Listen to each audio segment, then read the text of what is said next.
ঢিঙৰ মোৱামাৰী জোৱাৰ খাটি উচ্ছেদ কৰিবলৈ গৈ জোৱাৰীৰ আক্ৰমণত 2 আহত আমছু কৰ্মী। ঢিং আৰক্ষী থানাৰ 6 জনৰ বিৰুদ্ধে গোচৰ ৰুজু। ঢিঙৰ মোৱামাৰীত নৈপৰীয়া অঞ্চলত সংঘটিত হৈছে এই ঘটনা।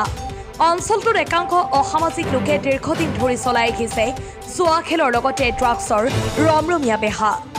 মঙলবাৰে আবেলি এনে অসামাজিক কাৰ্যত আমছুৰ নেতৃত্বই বাধা দিয়াত একাংশ দুৰ্বৃত্তই হাতে হাতে চোকা অস্ত্ৰ লৈ আক্ৰমণ কৰে আমছুৰ নেতৃত্বক।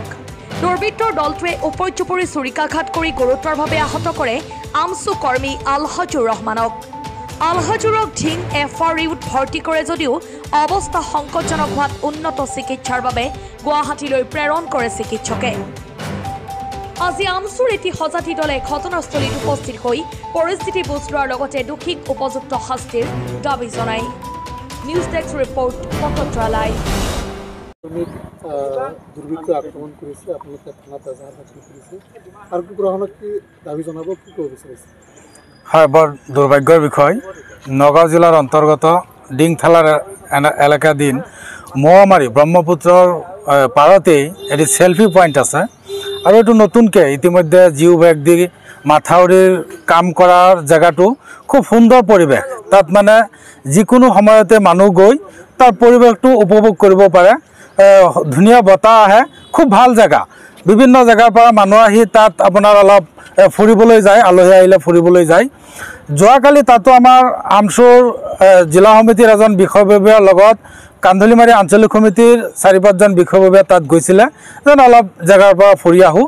তাত গৈ দেখা পালে কেইজন মানে তাৰমানে জোৱা খেল চলাই আছে। এইটো কি ষ্ট্ৰাইক খেল কয় নেকি, 3 গুটিৰ খেল, এইটো চলাই আছে।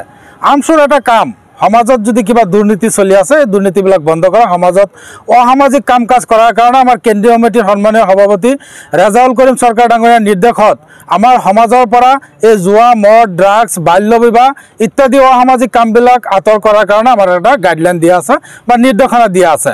সেই হেতুকে তাত যেতিয়া দেখা পাইছে গৈ জুৱা খেল চলি আছে, তেতিয়া আমাৰ আমছুৰ কৰ্মকৰ্তাসকলে বাধা দিলে যেন আপোনালোকে এই কামটো ইয়াত নকৰিব, কিয়নো ইয়াত বিভিন্ন জেগাৰ পৰা মানুহ আহে চাবলৈ। আপোনালোকে জুৱা খেল ইয়াত বখুৱাই দিয়ে, 14, 15, 16 বছৰৰ বয়সৰ ল'ৰা ইয়াত খেলি আছে জুৱা, গতিকে আপোনালোকে এই জুৱা খেলটো বন্ধ কৰক। তেখেতসকলে কোৱাৰ লগে লগে এই মানুহখিনি বোলে ইয়াৰ পৰা গুচি গ'ল আৰু আমাৰ কৰ্মকৰ্তাসকল নদীত গা ধুই যেতিয়া উঠি আহে তেতিয়া গাঁৱৰ পৰা এই ল'ৰাকেইটাই আৰু মানুহ লৈ আমি যি ভিডিঅ'ত দেখা পাইছোঁ বা ফটোত দেখা পাইছোঁ ড্ৰেগাৰ, লাখুটি আদি লৈ আহি ইহঁতক আক্ৰমণ কৰে। এজন কৰ্মকৰ্তাক আপোনাৰ পেটত ছুৰীৰে আঘাত কৰিছে, তাৰমানে মাৰাৰ কাৰণে, যেনেকুৱা আঘাত কৰিছে মাৰাৰ কাৰণে।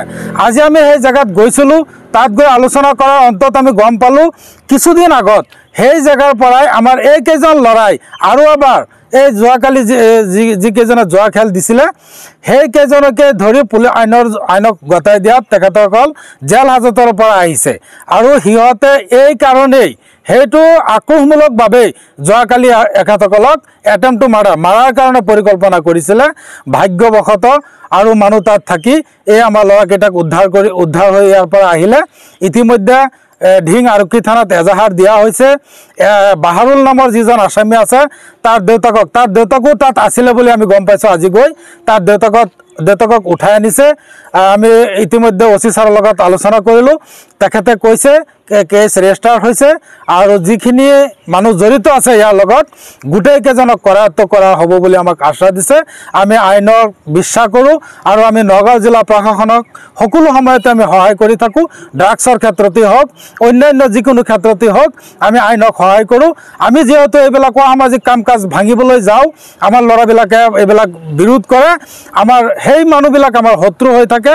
যোৱাকালি ঠিক তেনেদৰে সেই শত্ৰুসকলেই আমাৰ ল'ৰাবিলাকক প্ৰাণে মৰাৰ কাৰণে চেষ্টা কৰিছিলে।